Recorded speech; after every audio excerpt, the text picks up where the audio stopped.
Hey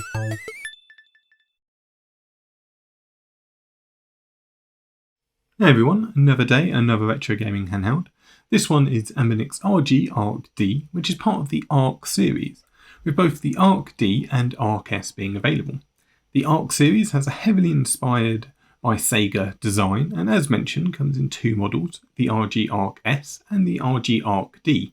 Both feature a 4-inch 4x3 aspect ratio IPS display with a resolution of 640 by 480, but the key differences between the two models, except for their available colour options, is that the RG ARC-D has a touchscreen, support for Android alongside Linux, and 2 gigs of RAM, while the RG ARC-S lacks the touchscreen, only has the support for Linux firmware, and comes with 1 gig of RAM. The ARC series is powered by the Rockchip RK3566, which is a processor we've seen a few times before, and although it's capable of handling a wide range of 6-button arcade and earlier handheld consoles, it will unfortunately struggle with the more demanding titles such as certain Sega Saturn games or advanced 3D games in general that require high processing power, which from my perspective is a huge shame considering its design inspirations. In terms of size though, the RG ARC is somewhat larger than some of its previous handhelds like the Nintendo-inspired RG35-3P, but the larger size actually in my opinion contributes to better all-round ergonomics and a more comfortable gaming experience. The device also features stacked shoulder buttons, front-firing speakers, a mini HDMI port, dual-band Wi-Fi along with Bluetooth 4.2 connectivity. It is a bit of a shame that the true Sega colourway is the only available with the slightly more expensive ARC-D, as it is, in my opinion, absolutely spot on. The mix of blacks, greys and subtle blue additions really does feel spot on, and it would completely blow teenage me's mind to think a retro handheld like this would exist decades later, as I find it the perfect medium between a retro-inspired but genuinely comfortable and efficient design. So the ARC-D certainly gives off a fantastic first impression. In terms of controls, a couple of the standout features of the RG ARC is of course its circular Sega-inspired D-pad and the inclusion of 6 face buttons, making a strong choice for both fans of Sega consoles and arcade-style games, and fighting games in particular. The D-pad really is as accurate and comfortable as you think it would be, and very closely mimics the Sega Saturn's controller, which is absolutely fantastic and the best compliment I can give.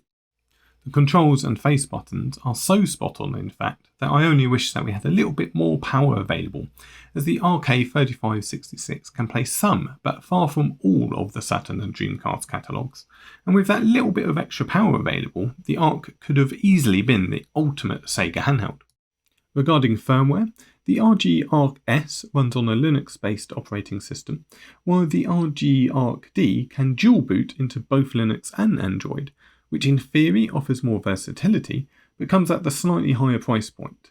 But to be perfectly honest, for me, personally, I'd like to be spending the majority of the time in Linux, as it's more responsive in terms of jumping straight into games, and the performance difference isn't substantially different for what the ARC does best to pick one over the other, and so because of that, I'll be favouriting Linux.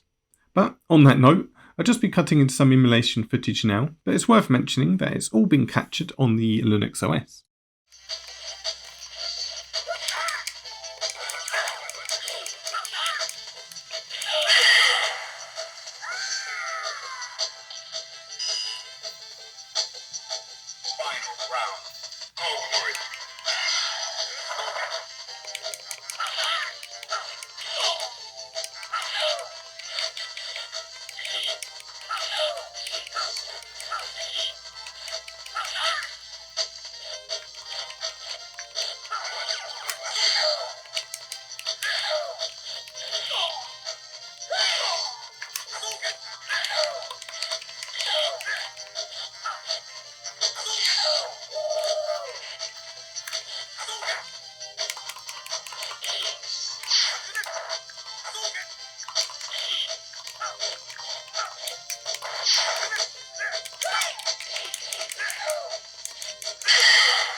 This victory strengthened the soul of Mitsurugi. You win! 未熟者が笑わせるな。Battle 2, fight!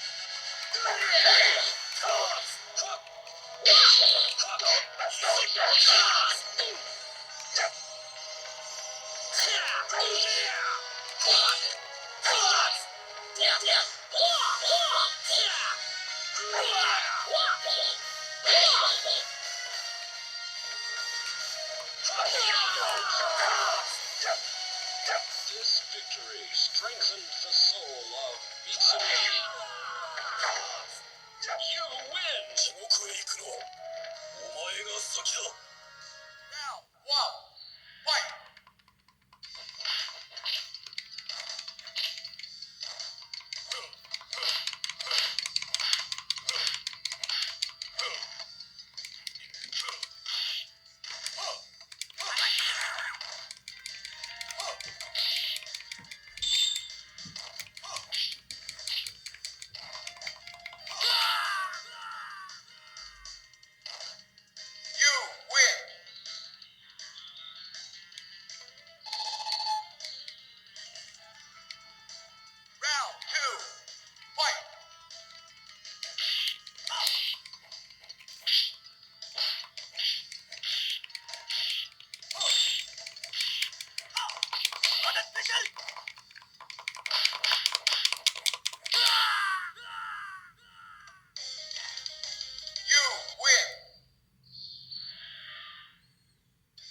So, although the RG ARC doesn't exactly offer groundbreaking performance, and it's slightly unfortunate that the colours are locked between specific models, the ARC is still an absolutely easy recommendation for Sega fans that offers a uniquely nostalgic gaming experience tailored towards Sega and fighting games. So, that's it for now. Thanks so much for watching.